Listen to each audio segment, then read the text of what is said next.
է ձեր ֆիլմի հաջողության գաղտնիքը։ Ես կուզեմ մի քիչ լայն հայացքով նայեք։ Չգիտեմ ես ինչն է գաղտնիքը, բայց իմ կարծիքով խոսել մի թեմայի մասին, որ պատերազմն է, շատ նուրբ ձևով, երբեք չցույց տալ պատերազմը, բայց խոսել պատերազմի մասին սիրո միջով։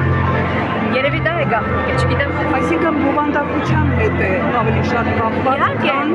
սինեմայի, հա։ Դե իմ կարծիքով բովանդակությունը եւ կինոն իրար հետ են գտնում, այսինքն գտնել մի կինո լեզու, ես արդեն 20 տարի է ինչ կինոյով եմ զբաղվում եւ միշտ փնտրտուքների մեջ եմ, այսինքն գտնեմ հարմար կինո լեզուն, հարմար այդ ինչի մասին ուզում եմ խոսել, այսինքն որովհետեւ նրանք համապատասխանեն, որտեղ իմ կարծիքով մենք կարող ենք ինչ-որ մի դոկումենտալ ֆիլմ անել, միլ կինո լեզվով, բայց խաղարկայինը ուրիշ կինո լեզվով։ Եվ երևի այդ փնտրտուքների մեջ եմ միշտ ես, չգիտեմ դուք ինձ կասեք վերջում Այսինքն Սփյուռքի հայ լեզուն եք գտել։ Ես ինձ չեմ համարում Սփյուռքահայ, ես ինձ համարում եմ Երևանի հայ։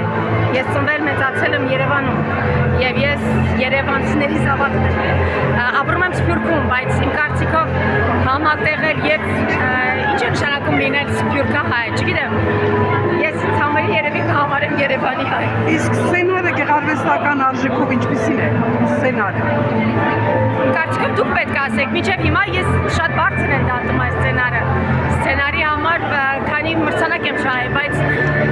դժվար է ինձ հարցնել այդ հարցը, իմ կարծիքով ես ձեզ պետք է դա հարցնեմ հետո, արդյոք դուք գնահատում եք դա թե ոչ։ Շատ ապրեք, շնորհակալ եմ։